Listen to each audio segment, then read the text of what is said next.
important in your life, and you killed them both. Eu saía como se fosse para caçar alguma coisa.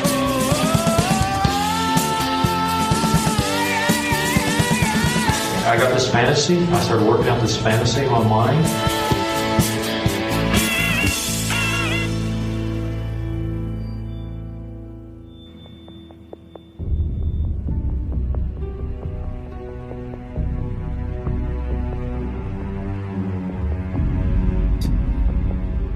Bom dia, boa tarde, boa noite, galera do Apenas um Podcast. Como vocês estão? O país tá meio louco, né, Marisa? Tá um pouco. E como é que você tá? Bem na medida do possível. Espero que o pessoal aí que assista a gente também esteja bem na medida do possível, né? Porque começo de ano, não sei vocês, mas eu fico extremamente cansada. Assim, demora um pouco pra pegar o gás, assim, tipo, ano novo, vamos começar novos projetos, vamos continuar com as coisas que a gente quer fazer. Eu fico um pouco cansada, geralmente no começo do ano, mas seguimos firmes, né, Thiago? Seguimos.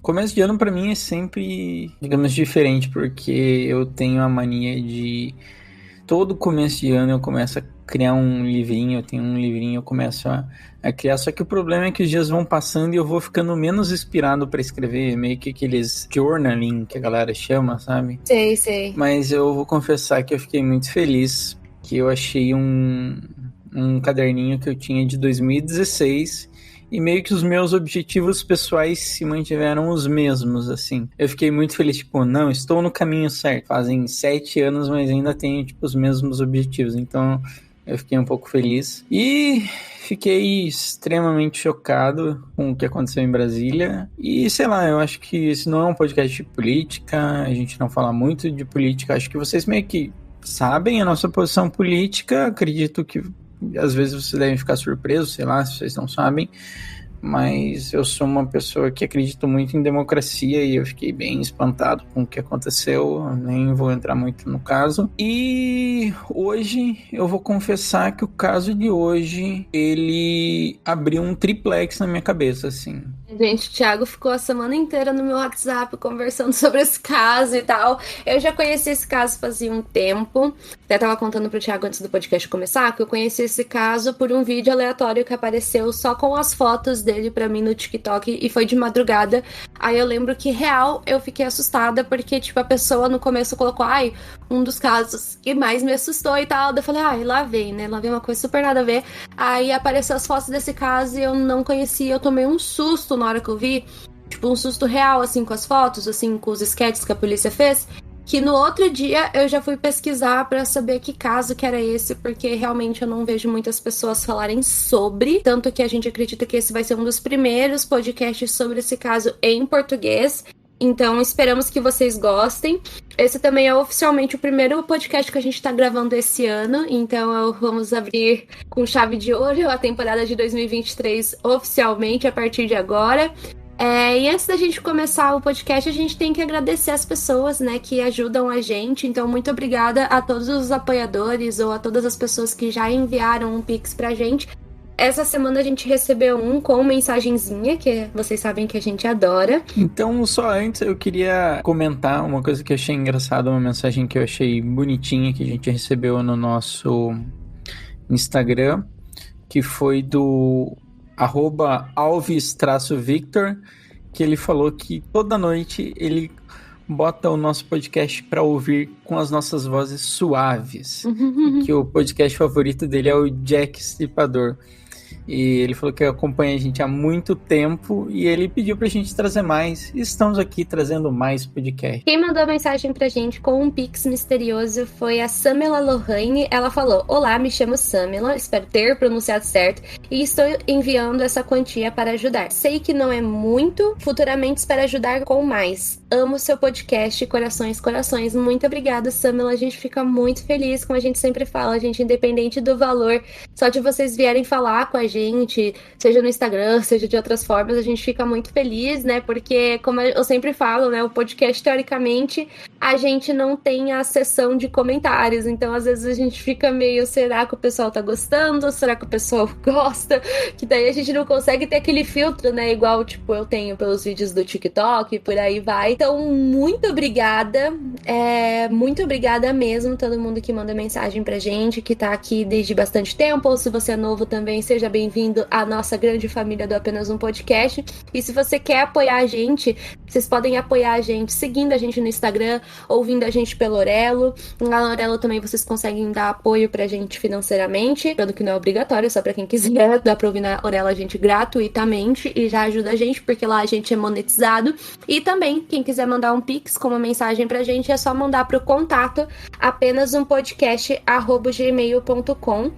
E eu acho que é isso. Podemos começar o caso de hoje. Atenção, esse podcast não é recomendado para pessoas sensíveis, pois pode conter a descrição de violência psicológica, física e sexual. Não diga que você não foi avisado. Continue agora por sua conta e risco. Então, o caso que a gente vai falar hoje é o caso do Mr. Cruel. E, pasmem, não aconteceu nos Estados Unidos! Nossa, que milagre! Já temos o primeiro choque. Exatamente. E vamos ver como esse caso se desenrola. Já começa pro espanto de todos desse caso não acontecer nos States. Quando eu fui pesquisar pela primeira vez, eu lembro que eu falei, nossa, que interessante, é em outro lugar, né? Que a gente tá tão acostumado às coisas perturbantes acontecerem por lá, né? Que é bom a gente migrar pra outros lugares, e no caso de hoje a gente tá viajando pela Austrália. O caso começa oficialmente na manhã do dia 22 de agosto de 1987, quando um homem mascarado, que ninguém até hoje, já vamos adiantar essa informação, descobriu quem era esse homem, invadiu uma casa que ficava no tranquilo subúrbio de Low Plenty, que fica mais ou menos nos arredores de Melbourne, na Austrália. Em tese, vamos dizer assim, essa casa que ele invadiu ficava num subúrbio bem tranquilo, bem familiar, não era comum que coisas bizarras como o que eu vou listar agora acontecessem. E, como a gente disse, a gente não sabe a identidade desse homem até hoje. Ele é o homem mais procurado da Austrália e um dos mais procurados do mundo, né? Porque esse caso, acho que é o maior caso sem solução de lá. E a Austrália é um puta país gigante. Vários outros casos eu conheço de lá. E ele ficou conhecido como Mr. Cruel, né? Que seria o Senhor Cruel, vamos dizer assim, em português. Então, como que ele invade a casa e qual que é o primeiro lugar que ele entra na casa? Então, ele acaba quebrando uma janela e ele vai já meio que de imediato pro quarto dos pais, onde ele já ameaça com uma faca, que vai ser uma das coisas repetidas que acontecem nos casos, que ele ameaça com uma faca e com uma arma. Mas dizem que ele tinha muita a preferência de já mostrar a arma e a mostrar a faca, e as pessoas ficavam meio que rendidas.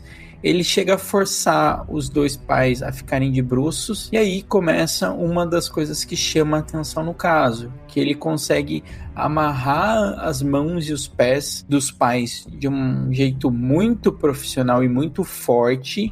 Ele acaba trancando os pais no armário, e aí o nó que ele utilizava era pessoalmente conhecido por ser nó de marinheiro ou nó de pessoas que trabalhavam em navio. Vou comentar aqui, se vocês já viram qualquer filme que se passa em barco, vocês já viram eles dando uns nó bem meio maluco, né? Se alguém já trabalhou em navio, alguma coisa do tipo, ou é marinheiro, escuta, a gente sabe, né? Que é uns nós bem doidos. E isso é uma coisa que a gente pode perceber em todo caso. E esses pequenos detalhes são essenciais para que se haja uma perfilação, para que se haja uma possível identificação do suspeito. Depois disso, ele amarrou o filho de 7 anos da família, ele amarrou o filho na cama mesmo, e em seguida ele acabou abusando sexualmente da filha da família, que tinha 11 anos. E antes disso, ele fez uma coisa muito parecida com um certo senhor chamado BTK, que foi cortar as linhas telefônicas para que dificultasse que a família chamasse a polícia. E nisso, ele simplesmente sumiu da casa, foi embora. E aí, as investigações oficialmente começaram.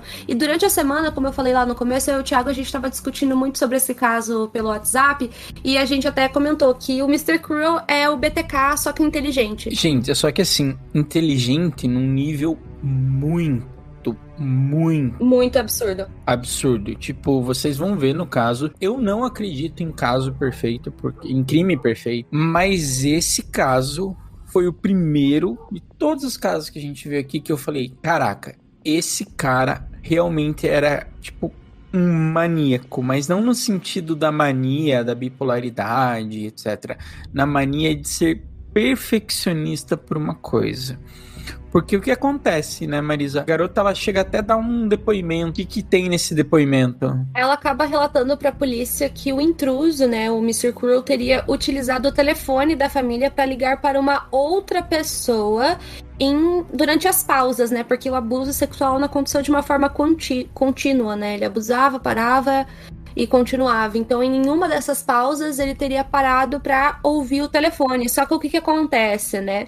A menina falou que ela tinha certeza que isso tinha acontecido. Teria sido uma ligação muito ameaçadora, né? E de acordo com ela, o homem teria exigido para a pessoa com quem ele estava conversando no telefone, né? O Mr. Cruel teria exigido com a pessoa que estava ali do outro lado da linha para mover os seus filhos e que eles seriam os próximos.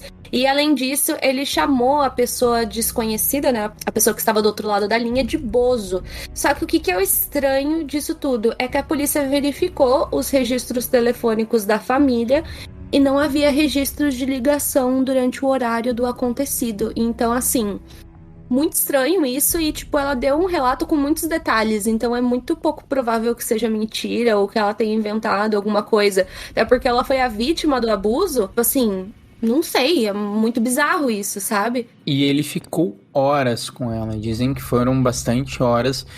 E aí começa uma questão de controle, poder e etc. Porque você amarrar uma pessoa, você subjugar uma pessoa, tem uma questão de controle e de poder nisso tudo. Mas uma coisa que chamou muita atenção dos policiais foi que ele chegou a fazer um lanche no local. E aí vocês pensaram, olha lá, ele então deu de bandeja para a polícia evidências. Não. Ele literalmente limpou todo o local, ele limpou os talheres, ele limpou tudo. Tinha um pacote, ele levou o pacote. Evidência foi limpo. Não tinha evidência. Num lugar que era considerado muito pacífico, teve um crime extremamente grave, com violência, de uma pessoa que literalmente não deixou provas. Eles não tinham DNA com ele, do abuso, e sabiam que ele usou a cozinha, porque, tipo, eles ouviram ele usando a cozinha, tipo, abrindo a geladeira e etc, quando eles estavam presos, tipo... E ele saiu de lá, dizem que tranquilamente, ninguém viu. Já começou um negócio que todo mundo achou estranho, e vocês vão ver que esse caso vira uma areia movediça justamente por causa desse perfeccionismo. Exatamente, né? Isso mostra também que os crimes foram premeditados, ou seja, que deve ter rolado um puta planejamento para que ele cometesse esses crimes, né? Vale lembrar que, a primeiro momento, a intenção era cometer abusos sexuais, né? Não chegou a ter nenhuma vítima fatal nesse primeiro caso. Então, assim, mostra uma organização realmente fora do comum, né? A gente sempre comenta, quem já leu os Mindhunters ou já leu um pouco sobre as pesquisas do FBI, vê eles falando de serial killers desorganizados, serial killers organizados, né? Que é basicamente quando a pessoa literalmente é organizada, ela planeja não deixar evidências na cena do crime. Ao contrário de serial killers que são desorganizados. A gente pode pegar, por exemplo, para quem já ouviu, o nosso podcast sobre o Richard Chase. Ele é um exemplo perfeito de serial killer desorganizado, tanto que no Mindhunter Profile, o Wrestler, ele cita o caso do Richard Chase como um exemplo de serial killer desorganizado. Pessoas, geralmente, que têm algum tipo de psicose, que têm algum tipo de esquizofrenia. Ou seja, a pessoa tá tão fora de si, tá tão fora do controle pessoal, que ela não vai se importar em deixar uma evidência ali ou não. Ao contrário do caso, como por exemplo, do Mr. Cruel, que ele sim é um exemplo de uma pessoa organizada ao se cometer um crime. Porque, realmente, ele não deixou nenhuma evidência, nenhum rastro. Por isso que esse caso, dizem que era o terror dos investigadores, né? Quando caía pra investigar esse, né? Sim. E outra coisa, a gente pode falar do outro Richard, o Richard Ramirez. Que o Richard Ramirez, ele tinha uma questão de ser por oportunidade, sabe? Ele via uma janela, alguma coisa aberta, e ele usava essa oportunidade para invadir as casas.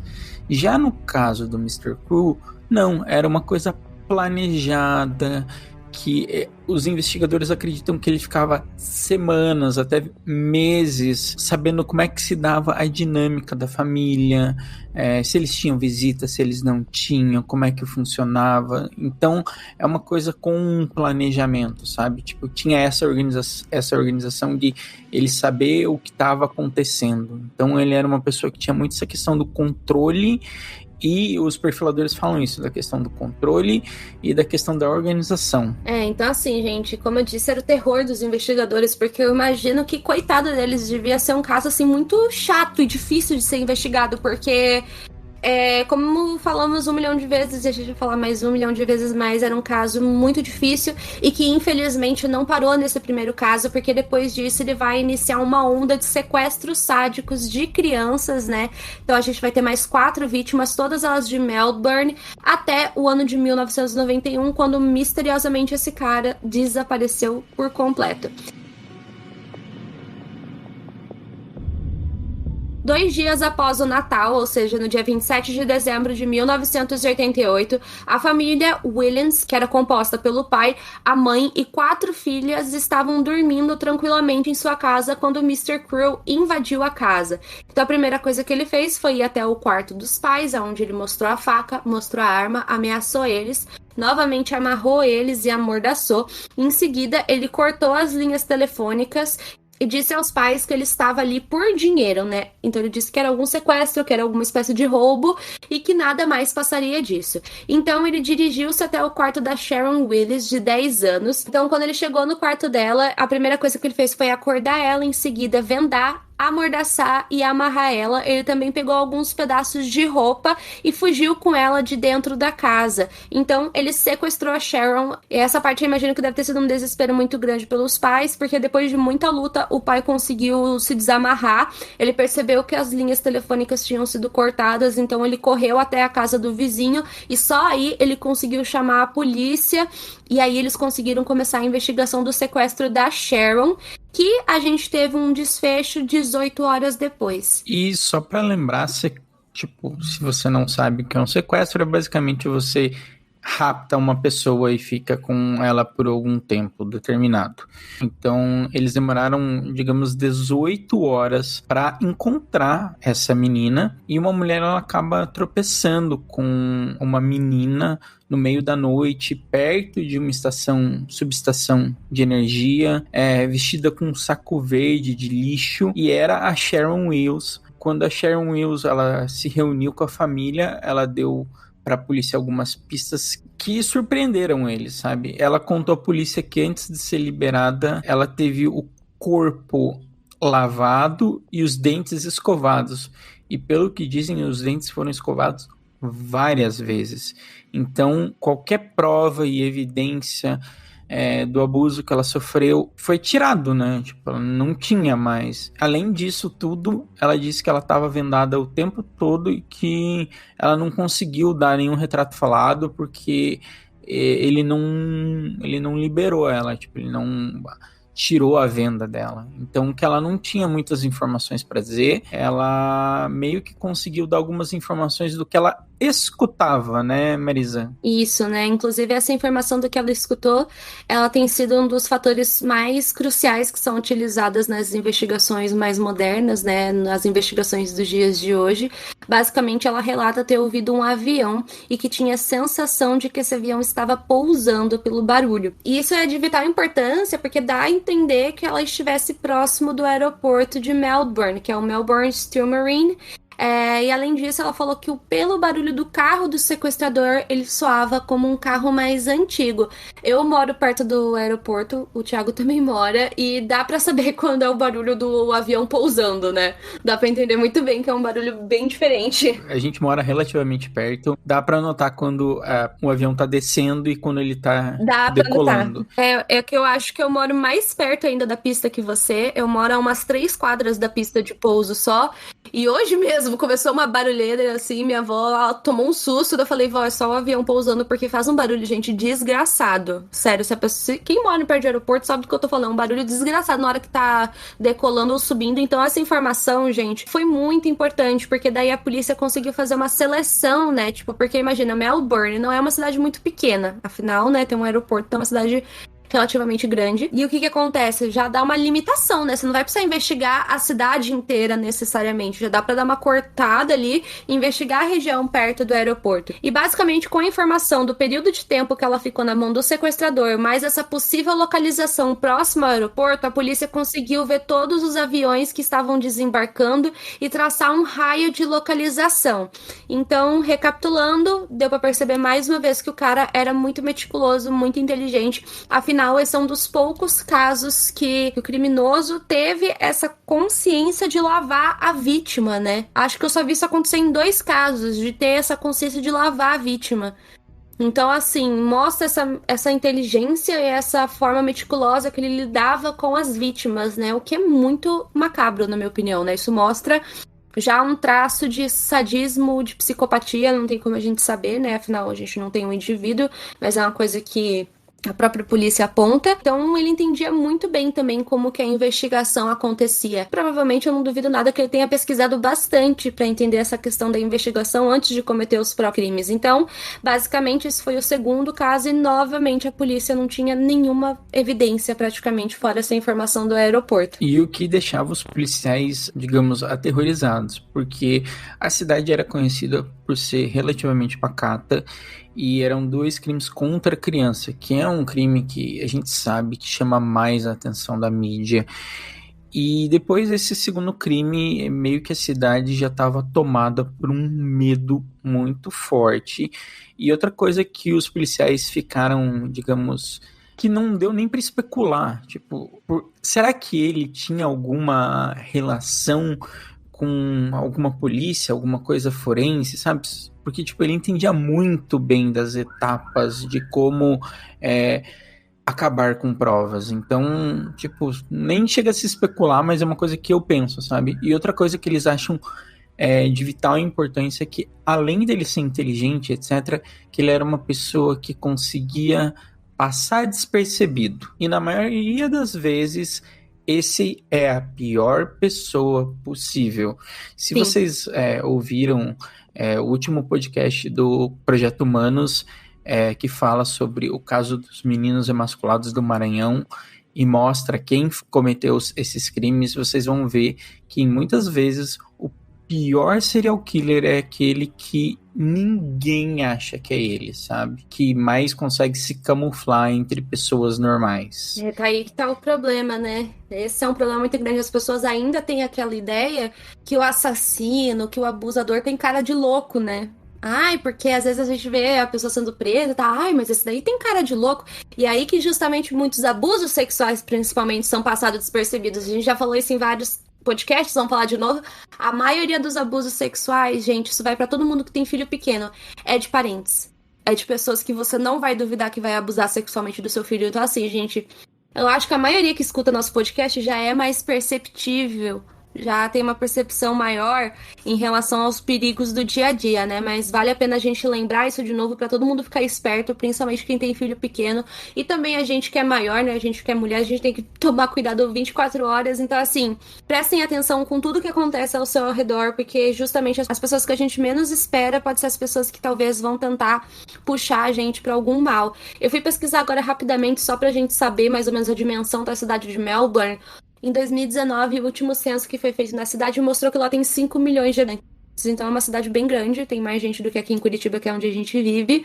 E, novamente, infelizmente, o caso não parou nesse segundo ataque. A gente vai ter mais um ataque no dia 3 de junho de 1990, quando ele atacou a família Linas. Nesse dia, os pais da família, né, que era o Brian e a Rosemary, eles tinham ido para uma festa e eles deixaram as filhas sozinhas. As filhas eram a Fiona, de 15 anos, e a Nicola, de 13 anos. Novamente, o Mr. Crew invadiu a casa armado com uma arma e uma faca, e ele instruiu a Nicola, que era a filha mais nova, a ir até a outra sala para pegar o uniforme escolar dela, da escola presbiteriana Ladies College.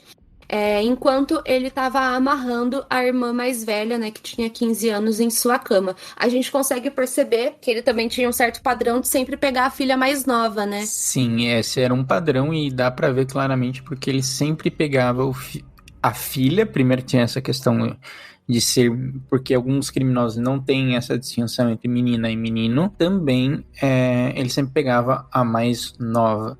E aí o que acontece? O Mr. Crew, ele chega e informa que ela ia ter que pagar, digamos, os pais dele iam pagar 25 mil dólares australianos para a devolução da Nicola. Então ele meio que deixa isso, fala para ela instruir os pais que vai ser isso. Então ele parte com essa vítima num carro alugado da própria família que estava estacionado na garagem. Ele acaba dirigindo cerca de uns 800 metros pela estrada, ele estaciona e depois disso ele muda para outro veículo, que eles sabem porque, acho que esse veículo vai ser encontrado numa casa abandonada. Assim. Não, só para abrir um parênteses, eu joguei agora só para o pessoal saber, porque dólares australianos geralmente é uma coisa meio... What?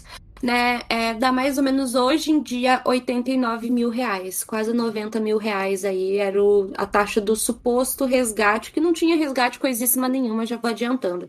Então, eu cortei o Thiago, mas o que ele queria que eu continuasse era que apenas 20 minutos depois, eu imagino quanto que isso deve ter mexido com o psicológico dos pais, né? Saber que foi questão de minutos, né? Que ela talvez tenha rolado um sentimento de impotência muito grande, porque só 20 minutos depois os pais chegam, né? O Brian e a Rosemary, e eles encontram a filha de 15 anos amarrada na cama, e ela informa a mensagem do resgate, né? Fala que eles teriam que pagar os 25 mil dólares australianos.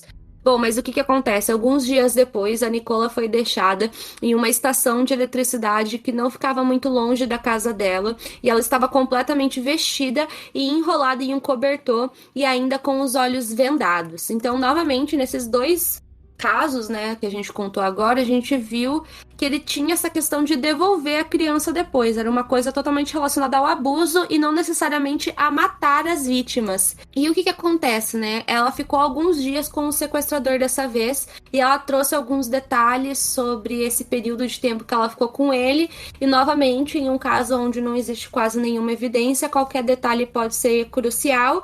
E o que ela revelou sobre o tempo dela no cativeiro? Ela chegou a dizer que ouviu outra voz alta falando que a voz dele era alta e que falava com outras pessoas, mas ela nunca ouviu uma resposta, meio que era como se ele estivesse falando com outra pessoa e essa outra pessoa não respondia, e aí os investigadores ficaram meio num beco sem saída, se a mesma coisa do telefone da outra vítima, que ela tinha ouvido ele falar no telefone e não tinha nenhuma ligação. E eu nem tinha pensado nisso, mas realmente é uma coisa que, sei lá, não tô dizendo que o cara é esquizofrênico, mas ele podia meio que enganar as vítimas. Isso também é um padrão, sabe? Ele tinha esse mesmo padrão de falar com outras pessoas. E aí a polícia ficou meio...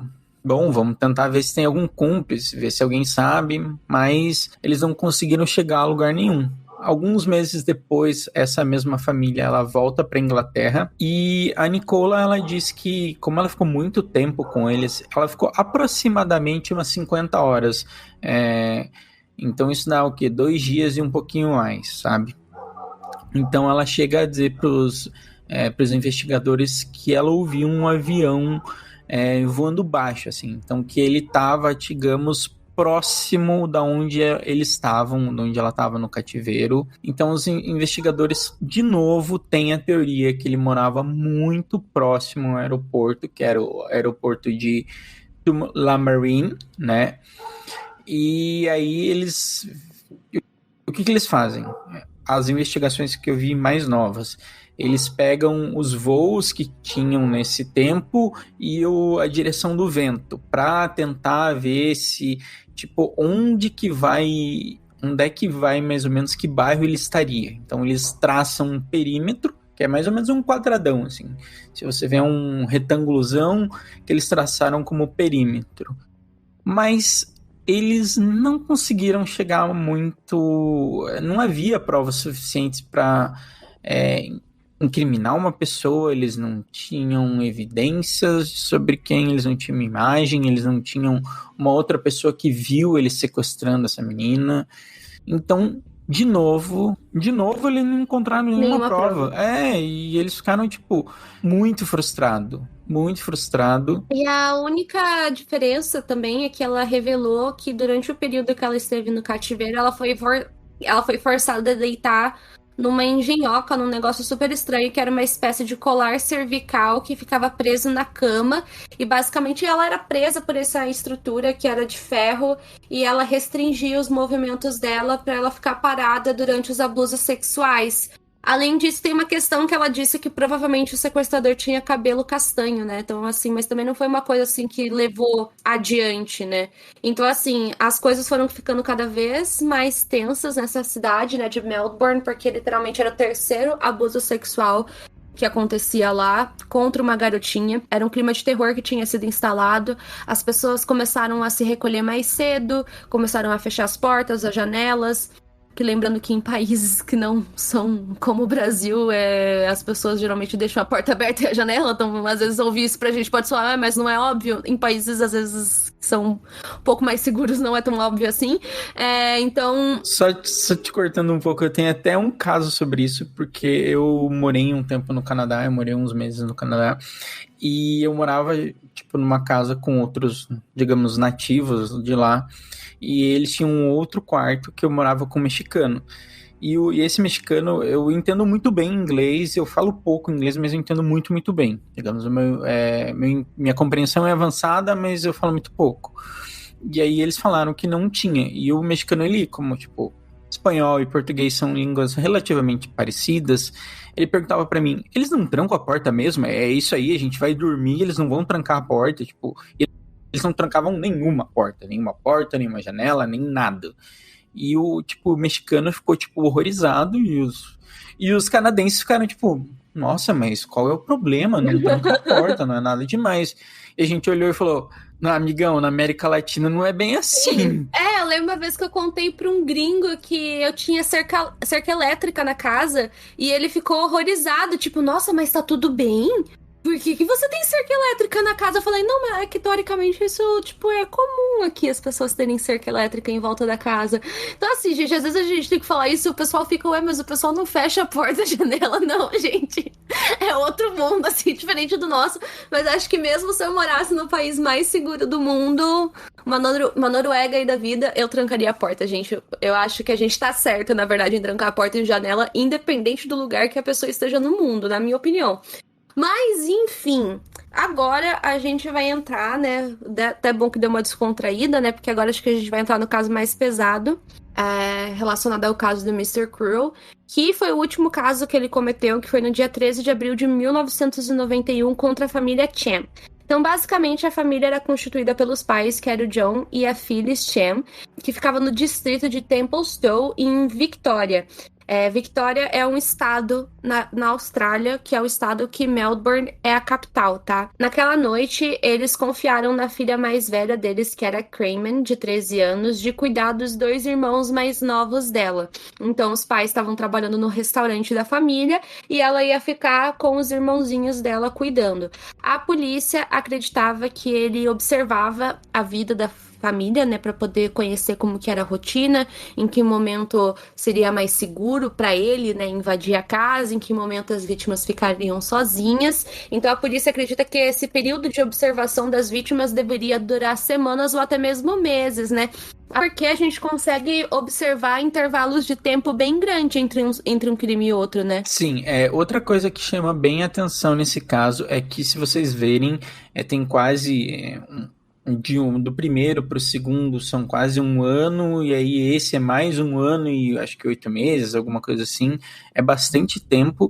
E nesse ínterim aparece uma informação que a polícia não dá muita bola, e eu particularmente não sei porque a polícia não dá muita bola, que uma das vizinhas da segunda vítima, ela meio que lembra de uma semana perdida no espaço, assim, que ela lembra que ela ficou meio que chocada porque ela viu um homem filmando a casa da segunda vítima. Isso foi relatado para a polícia, foram feitas investigações.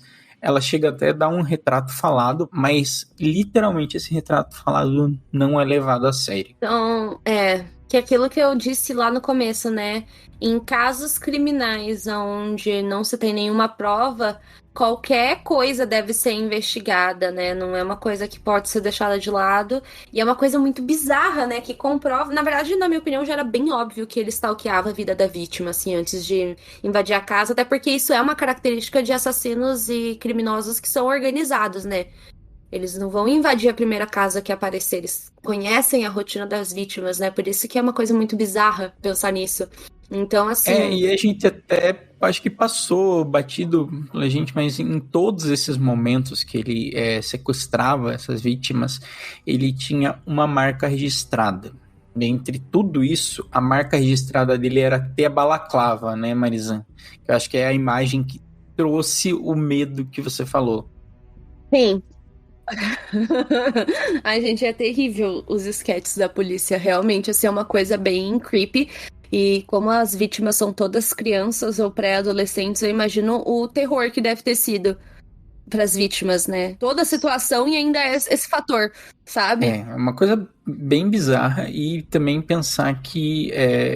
Tipo assim, ele sempre entrava em horas que ele sabia que ou estava vazio ou que ele podia subjugar as pessoas fácil. Então, era estranho e, tipo, muito planejado. Então, de novo, ele veio com aquele papinho para as meninas que ele só queria dinheiro. Você esqueceu um detalhe importante, que ele invade a casa às 8h40 da noite e até então os irmãos, né, eles não tinham percebido, né, que tinha entrado alguém dentro da casa. Daí eles foram pra cozinha pra fazer comida e do nada eles viram esse maluco lá.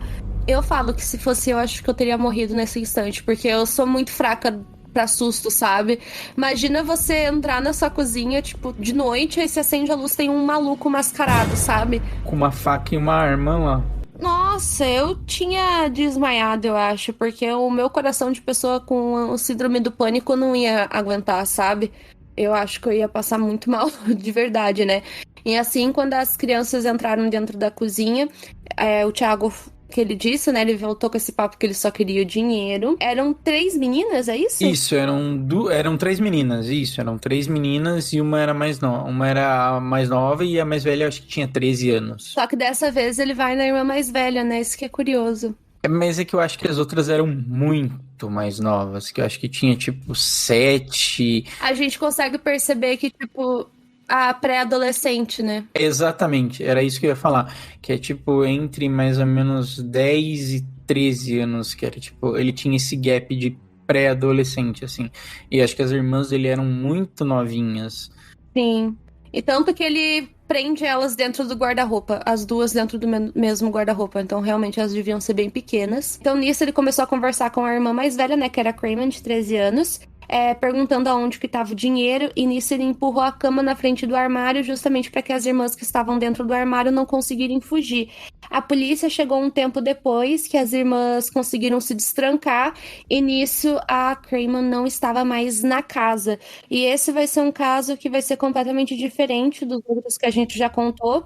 Vai ser muito trágico. Bom, o que a polícia encontra depois na casa, Thiago? Eles acabam encontrando uma nota escrita em umas letras bem grandes, em negrito. E esse é esse é um modo bem diferente do que ele fazia, porque ele não dava, ele meio que só informava as pessoas. Nesse bilhete dizia: pague de volta. Traficante de drogas asiáticos, mais e mais por vir. Daí depois eles vasculham até o passado dos pais do John Chang. Isso provou que ia ser apenas mais um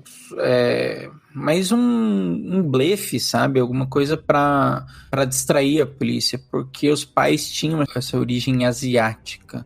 Nesse caso, eu acho bem triste, porque dias depois a Chen, ela posta uma carta criptografada no jornal local, usando uma cifra.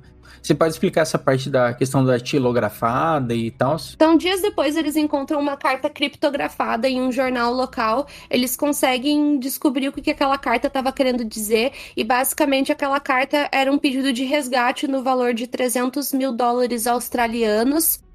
Novamente, né, a carta de resgate, né, pagando esse valor, a filha dele seria devolvida.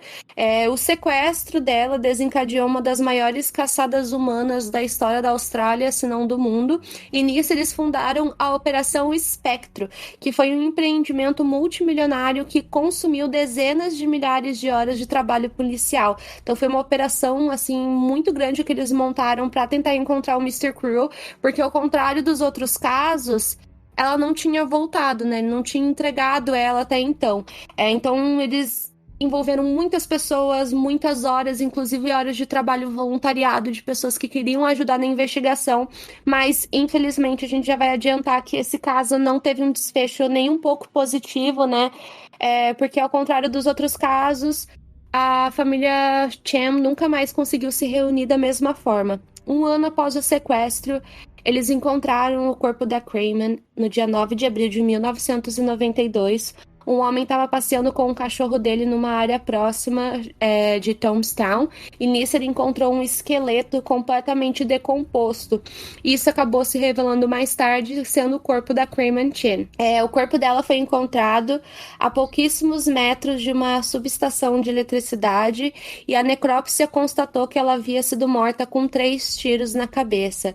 E eu acredito, assim, que provavelmente ela morreu porque ela deve ter visto alguma coisa crucial. Então acontece que os investigadores divergem muito sobre o caso da Karine Chan, porque uns acreditam que realmente ela deve ter visto ou a cara dele, ele se desesperou e acaba matando ela, e outros não acreditam porque eles acham que o padrão é um pouco diferente. Até o padrão, digamos, de pessoa que eles pegaram é diferente. E para vocês terem uma noção, a Operação Spectrum, ela vai continuar, ela não para. Tipo, acontece isso, eles encontram os corpos, e a Força Tarefa, ela mais ou menos contava com 40 membros que investigaram. Eles tinham uma lista de nada mais nada menos que 27 mil suspeitos em potencial. Ela coletou milhares de pistas que o público dava para a operação, porque é aquela mesma coisa. Pensem na típica operação americana, que a galera começa a ligar e etc. Eles tiveram mais ou menos 11 mil pistas para tentar solucionar esse caso. Eles vasculharam mais ou menos 30 mil casas na esperança de encontrar alguma pista e de ter alguma coisa, sabe? E isso tudo vai dar em... Infelizmente, não vai dar em nada essa investigação, e a Operação Spectrum acaba sendo arquivada definitivamente em 1994, e com ele se foram qualquer potencial, assim, de descobrir alguma coisa sobre o caso do Mr. Cruel. Então, assim, no momento, assim, da pesquisa desse caso, né, desse podcast, o caso Mr. Cruel continua sendo um dos casos mais misteriosos do mundo e o caso mais misterioso da Austrália. Ele é ainda o criminoso mais procurado da Austrália, e muitas pessoas acham estranho ele ter sumido do nada. Afinal, o último crime em 1991 e desde então mais nada que se assemelhe ao padrão que ele mantinha antes. As teorias dizem que ele parou porque ao matar a Craman Chan, ele tem acabado com a sua fantasia de poder e controle, e como vocês sabem, para assassinos e para esse tipo de criminoso é uma coisa muito importante. Muitas pessoas acham que talvez ele tenha sido preso por algum outro crime, ou que ele teve algum problema sério de saúde, ou que algum acidente aconteceu e por causa disso ele morreu, alguma coisa aconteceu e ele morreu, por isso que parou, ou que ele se mudou de cidade e seus crimes, ou então que os crimes dele passaram a ser tão mais organizados que não foi possível localizar, não foi possível fazer uma conexão clara, ou vai ver, ele deu uma de BTK, né, simplesmente se aposentou, pode ser também. Porque o caso do BTK foi isso, né? Não teve nenhum motivo claro, ele simplesmente parou. E isso acontece, as pessoas acham que criminosos não podem simplesmente parar, mas podem sim. É um pouco difícil, mas às vezes acontece. Sim, acontece bastante. Não, bastante não, mas acontece. Os policiais, eles realmente ficaram muito intrigados porque teve essa parada repentina e até hoje não se tem muito um norte sobre esse caso. E aí agora, Thiago aqui vai explicar por que esse caso acabou construindo um triplex na minha cabeça. Porque esse caso...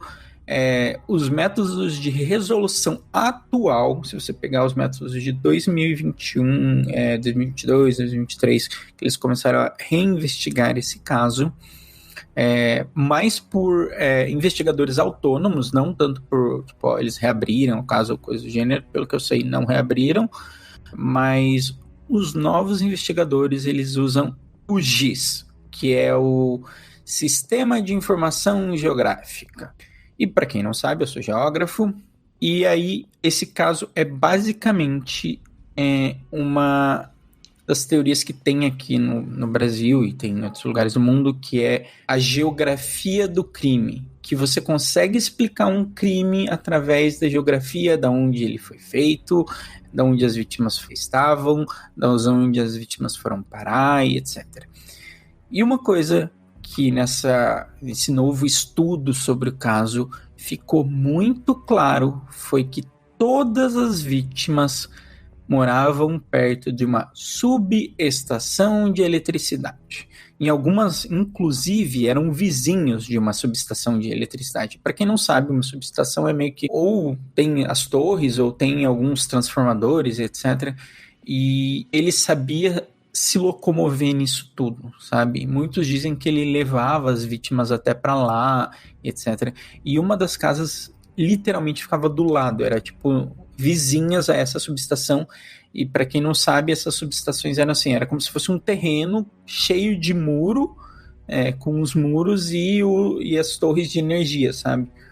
Então muitos dizem que ele usava isso justamente porque ele conhecia esses lugares, ele sabia que ninguém ia ficar olhando para um lugar escuro que não é iluminado, porque não é um lugar público, então não tem por que ter muita iluminação, e que lá era perfeito para ele conseguir gravar, para ele conseguir ver as rotinas das pessoas. Muitos deles, até os perfiladores, eu vi um documentário sobre esse caso, e o perfilador é americano. E esse mesmo perfilador, ele viu alguns casos sobre... Ele fez aquela comparação geográfica dos casos dos Estados Unidos sobre serial killers e as estradas norte-americanas, que ele mostra, onde tem, determinado crime e onde estão as estradas. E você vê que tem essa questão da geografia do crime, que tem crimes muito próximos ou muito distantes, mas que a rodovia é o grande centro de conexão entre esses crimes. Então, hoje, atualmente, eles tentam decifrar por isso. Então, eles veem que é perto de subestações, etc.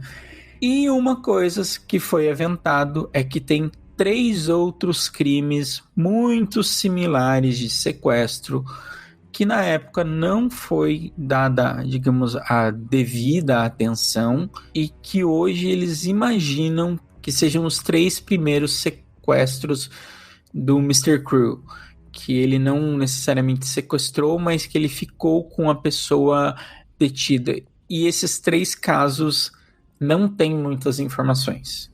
E eles também ficam bem fora do raio de atuação. Porque, cara, se você pega esse caso e coloca no mapa, você vê uma similaridade e uma proximidade das ruas onde ele se locomove até o aeroporto. Então, pensando no aeroporto. Então, acho que a gente até pode começar no momento 5 centavos. Sim. Antes da gente começar o momento 5 centavos, a gente tá a fim de começar um bloco novo no nosso podcast, que seria a palavra do especialista, né? Como esse caso envolvia geografia, nosso especialista da vez foi o próprio Thiago, né? Pra ele dar uma palhinha como geógrafo. Mas, de repente, né? Se você for advogado ou psicólogo e topar em mandar um áudio pra gente falando alguma coisa sobre algum caso... manda uma mensagem pra gente no Instagram, tipo, eu topo participar em algum momento, né, que a gente pode, de repente, convidar pra aparecer aqui no nosso podcast pra falar como especialista, né, talvez seja legal. Exatamente, se você tem um pai que ele é investigador, que ele ou um pai que é jurista e trabalha num caso famoso, tipo, cara, eu sei que tem diversas pessoas que ouvem a gente, então, se você acha que uma pessoa pode contribuir, vem falar com a gente abre espaço sobre isso. Vem falar com a gente. Exatamente, a gente quer muita opinião. Eu falei advogados e psicólogos, psiquiatras, né? Mas a gente sabe que o mundo da investigação vai muito além disso. Vai praticamente todas as profissões podem ser úteis na hora de uma investigação, por incrível que pareça. Sempre quando eu falo que em letras, né? Eu fiz meu TCC sobre uma área criminal, o pessoal vai meio, nossa, como assim? Mas enfim, vamos para o momento 5 centavos. Momento 5 centavos! 5 centavos. Pode começar, Marisa, vai lá. Esse caso, eu acho que ele é um dos mais tristes que eu já vi. É um caso, assim... Esse é um caso, assim, real, na minha opinião, de uma pessoa que sabia o que ela estava fazendo, sabe? E isso é uma coisa que me deixa muito perturbada, porque é uma questão, realmente, de ser uma pessoa tão organizada, tão metódica, que a gente vê, parece coisa de filme, né? Parece aquele filme de investigação que a pessoa tá indo atrás do assassino e ela não consegue de nada porque o cara sempre tá mais à frente. E realmente parece isso, que ele sempre tava um passo à frente da polícia. Se não duvidar, não era nem um passo, era 2 passos. Então, quanto mais detalhes eu vejo sobre a investigação e sobre os mínimos detalhes que ele organizou para impedir a prisão dele, eu fico completamente assustada. Eu acredito, talvez, que tenha acontecido dele ter morrido, para falar a verdade. Para mim, parece ser o mais... por não ter acontecido absolutamente mais nada, né? Então, não sei, assim, eu acredito ou numa questão dele ter se aposentado ou dele ter morrido, mas é um caso que eu fico muito assustada. Fico um pouco triste também, porque acreditem ou não, mas tem umas pessoas bem idiotas que falam que esse caso não é pesado, porque só teve um assassinato. Aí eu fico, vai tomar no meio do toba. Mas enfim, né? Não, Ai, gente, poupe-nos. Super normal, ó. A menina ficou 50 horas em cativeiro, vendada, sendo molestada, a outra ficou 18 horas. Nossa, super tranquilo, realmente, né, gente? Puta que pariu. Eu falo isso porque eu recebi esse tipo de comentário quando eu fiz o meu vídeo sobre o caso do Mr. Crow. Fiz já tem um tempinho, fiz ano passado. Ano passado ou foi 2021, não lembro agora. Mas eu recebi, tipo, um comentário como esse. E eu juro, assim, eu nem respondi. Eu só apaguei e falei, eu prefiro fazer de conta que eu não vi absolutamente nada. Sabe, foi um vulto. Mas... Você não dá aquele bloco gostoso, não? Às vezes sim, mas às vezes eu tenho que entrar no perfil da pessoa, me dá uma preguiça. Então, às vezes, esse caso específico eu não lembro se eu bloqueei a pessoa. Ou então eu vejo, respiro fundo e o comentário já sumiu, porque eu recebo muita notificação no TikTok, porque na época, pelo menos, a notificação, todas as notificações ficavam juntas, né? Hoje em dia eles deram uma separada. Aí perdi o comentário, perdi a conta, na verdade. Eu não lembro se eu bloqueei ou não. Mas, assim, eu acho esse caso tenebroso. Tenebroso, assim, muitos detalhes, assim. Eu fico pensando quantos casos criminais já não devem ter acontecido e a pessoa que tava por trás era uma pessoa tão minuciosa quanto, né? Porque, como o Thiago disse, eu também não acredito nessa questão de crime perfeito, sabe? Só que é uma coisa, assim, esse caso é muito sem saída. Então, assim... Como eu disse, os investigadores eram uma coisa desesperadora quando pegavam esse caso pra investigar. Era um caso, assim, que era aquele caso, assim, que, tipo, ninguém queria pegar pra investigar, porque todo mundo sabia que era muito difícil. E é absurdo pensar que, tipo, eles tentam até hoje descobrir esse caso por... digamos, vou ser bem sincero, subterfúgios, digamos assim, eles tentam extrapolar o caso, tipo, dar aquele visão geral, porque assim, eles não têm a mínima noção, tipo, eles delimitam o raio, mas eles não sabem qual bairro porque Melbourne é muito grande, e o raio que eles têm dos aviões, porque, tipo, um avião não vai passar perto um do outro. Então, tipo, tem uma distância. Então, eles traçam um raio dos aviões, etc. E é assim, eles têm que, tipo, ver onde é que o vento tá batendo para conseguir pensar, isso vai ressoar para quais bairros, sabe? Tipo, tem que fazer uma extrapolação muito grande para conseguir pensar em ter pistas e evidências para onde esse cara tava. E uma das coisas que eu mais ouvi das reportagens e etc, porque eu vi bastante, porque esse caso tem bastante coisa gringa, e eu até fiquei bem feliz, porque, tipo, eu vi bastante coisa gringa e entendi muito, muito bem o inglês australiano, que é um pouco diferente, mas eu não achei tão horrível quanto falam, ou sei lá, se é porque eu vi uns meio que da TV, e aí eles falam melhor, mas que nesse caso a polícia estava completamente perdida, não sabia o que fazer, e deve ser frustrante, assim. Esse caso me lembrou um que a gente já trouxe aqui, que é o caso do Unabomber. Ele literalmente tem uma coisa temporal meio dispersa, então que era coisa de... ele não tinha essa sede de matar e de fazer as coisas rápidas, porque a gente vê que tem esses seriais, esses spree killers, né? Tipo, querem tudo rápido e aí vê a primeira vez e gosta daquilo e quer fazer de novo, e ele não. E a minha teoria pessoal é que esse cara se mudou da Austrália, que ele foi para outro lugar do mundo porque, sei lá, sabe, tipo, ele já estava muito visado lá, sei também lá. acredito nessa possibilidade. É bizarro, assim, porque, tipo, literalmente não tem informação, não tem, digamos, tem um retrato falado, gente, para não dizer que os investigadores modernos fizeram, não sei se modernos ou da época, mas eu sei que na época eles não deram muita bola para esse retrato falado, e agora eu vi o documentário que eu tinha visto acho que uma TV australiana, daquele documentário, daquele programa bem famoso dos 60 minutos lá eu sei que é bem famoso na gringa, e eu vi um documentário sobre esse caso, e eles fazem um retrato, sei lá, é a única prova que tem, e nem os investigadores levam a sério, porque assim, eles falam, tá, esse cara tava filmando de uma torre de uma, digamos, adolescente que viu aqui, tipo, não foi nem a adolescente que viu, foi o irmão da adolescente, e o adolescente contou pra ela, e ela falou a visão do irmão, sabe? E eles ficam, tá, mas estava escuro, como você sabe que o cabelo dele era assim? Como é que você sabe que a fisionomia dele era assim?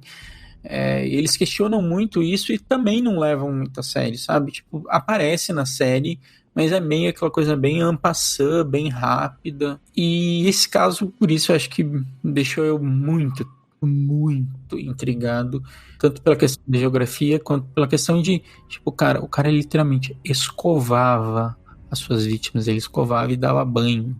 Sei lá, eu acho muito bizarro. Eu ia falar que pro Brasil a gente pode dizer que não veio porque uma tia fofoqueira teria solucionado esse caso, que ia perceber uma pessoa estranha, já ia virar o assunto da cidade do interior.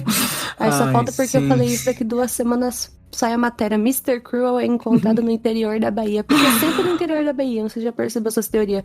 Michael Jackson é encontrado no interior da Bahia, Marilyn Monroe é encontrado num terreiro no interior da Bahia, sempre é do interior da Bahia, então aí pessoal do interior da Bahia, presta atenção, pode ter algum criminoso aí, não, mas é porque sempre é no Brasil, que isso sempre tem a teoria de que veio pro Brasil, daí eu fico meio, não, mas acho que não. Eu acho que as mais prováveis, ou ele morreu, ou ele se mudou, ou ele se aposentou. Então, ou ele se mudou e se aposentou, então tem essa questão também. Então, sei lá, por isso esse caso me perturba. Quando eu fui ver as fotos, aí eu fui pesquisar e eu vi que uma das teorias era ter se mudado de país, aí deu aquele gelinho assim, tudo bem, Brasil é Brasil, né? Mas, tipo, deu aquele gelinho. Falar que, tipo, é foda, porque pelo que eu entendi, não teve muito um perfil de idade também, né? Acreditam que ele tivesse entre 30 e 35 anos, mas tipo... Tipo, dá pra teorizar, mas ao mesmo... Mas não se sabe. Eu teria com 60 e poucos agora, vamos dizer assim, 70 quase.